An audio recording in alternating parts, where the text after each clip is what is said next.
Pendakian di malam yang sunyi, kisah mistis di Gunung Lawu. Sore itu, udara dingin dari lereng Lawu mulai menusuk kulit Chandra dan Icat.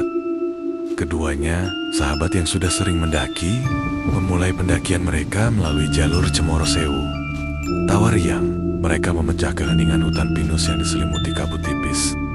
Mereka tidak tahu, malam itu bukan malam biasa. Kalender menunjukkan tanggal Jawa yang sakral.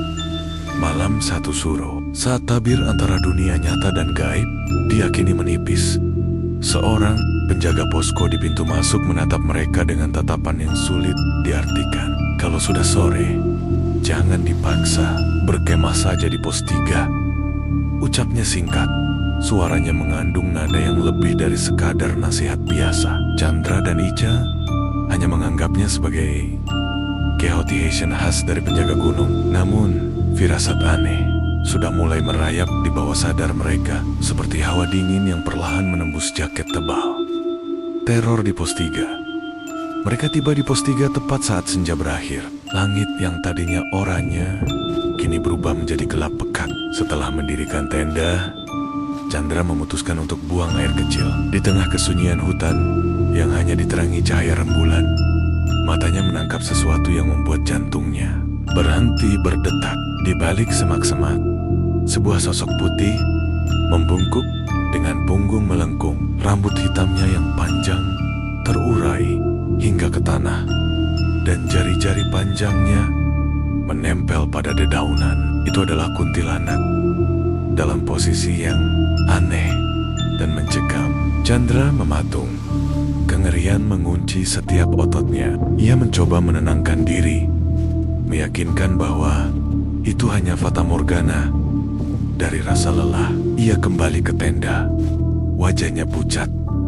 Keheningan malam itu pecah oleh suara-suara yang tak mungkin ada. Pertama, terdengar langkah kaki yang berat dan jelas mengitari tenda mereka.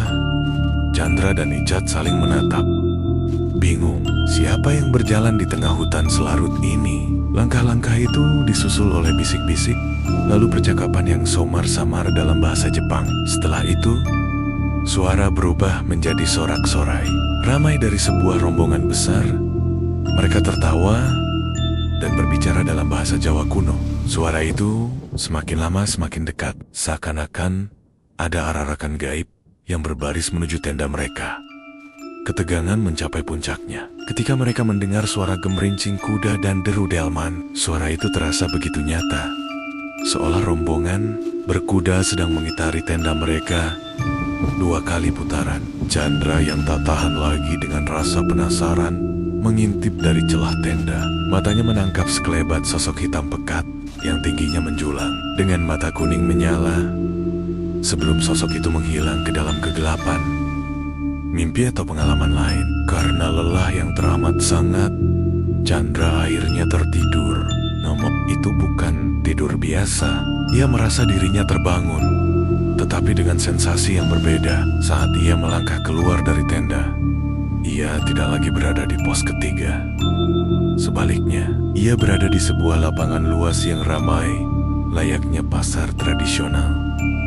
Pakaian kuno, suasana riuh, dan obrolan dalam bahasa Jawa kuno membuat Chandra merasa seperti berada di dimensi lain. Ini adalah pasar setan yang sering diceritakan dalam legenda Lawu. Chandra berjalan di antara keramaian. Pandangannya tertuju pada sekelompok orang yang tampak seperti pendaki.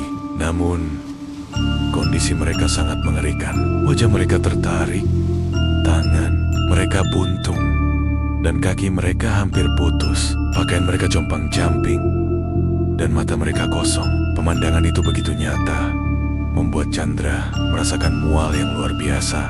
Ketakutan itu memuncak ketika ia melihat Icat, sahabatnya, berlari keluar dari tenda mereka dengan organ dalam perutnya terburai. Chandra berteriak histeris, "Allahu Akbar!" Dan seketika ia tersentak dari tidurnya. Ia terengah-engah, keringat dingin membasahi seluruh tubuhnya. Itu hanyalah mimpi, atau lebih tepatnya, sebuah pengalaman astral yang terasa begitu nyata. Perjalanan ke puncak dan kembali. Meskipun masih trauma, mereka memutuskan untuk melanjutkan perjalanan. Sepanjang jalan menuju puncak, Suara geraman misterius terus mengikuti langkah mereka, seolah ada sesuatu yang mengawasi dari balik semak-semak di Bus 5. Mereka bertemu dengan dua ibu-ibu dan seorang pendaki di sebuah warung. Chandra bertanya tentang keberadaan hewan di sekitar, dan pendaki itu hanya tersenyum aneh sambil menyebutkan adanya yang lain, berwarna hitam dengan tatapan mata yang penuh rahasia. Keanehan terus berlanjut. Saat tiba di puncak Hargodumila, kompor yang mereka bawa tiba-tiba patah. Padahal semalam kompor itu masih berfungsi dengan baik, seolah ada kekuatan tak kasat mata yang tidak ingin mereka berlama-lama di puncak yang dianggap sakral itu. Perjalanan turun terasa lebih menakutkan. Mereka bertemu dengan rombongan orang-orang berpakaian hitam yang sedang melakukan ritual aneh. Chandra merasa seperti tersesat di jalur yang sudah ia hafal di luar kepala. Jumlah batu besar yang ia hitung berbeda, dan ia berulang kali melewati tanda vandal yang sama, seperti berada di dalam putaran waktu yang tak berujung. Waktu tempuh dari pos 1 ke base camp terasa sangat tidak masuk ke akal. Hanya sekitar 15 menit, padahal normalnya butuh waktu lebih lama. Di jalan pulang, cuaca tiba-tiba berubah dari terang benderang menjadi hujan lebat dengan kabut tebal. Di kabut, mereka melihat rombongan orang-orang berpakaian Jawa kuno yang berbaris rapi seperti sedang berparade. Akhir dari kisah mistis. Setibanya di rumah, sang nenek menyambut Chandra dengan wajah penuh kekhawatiran, seolah ia sudah tahu apa yang terjadi.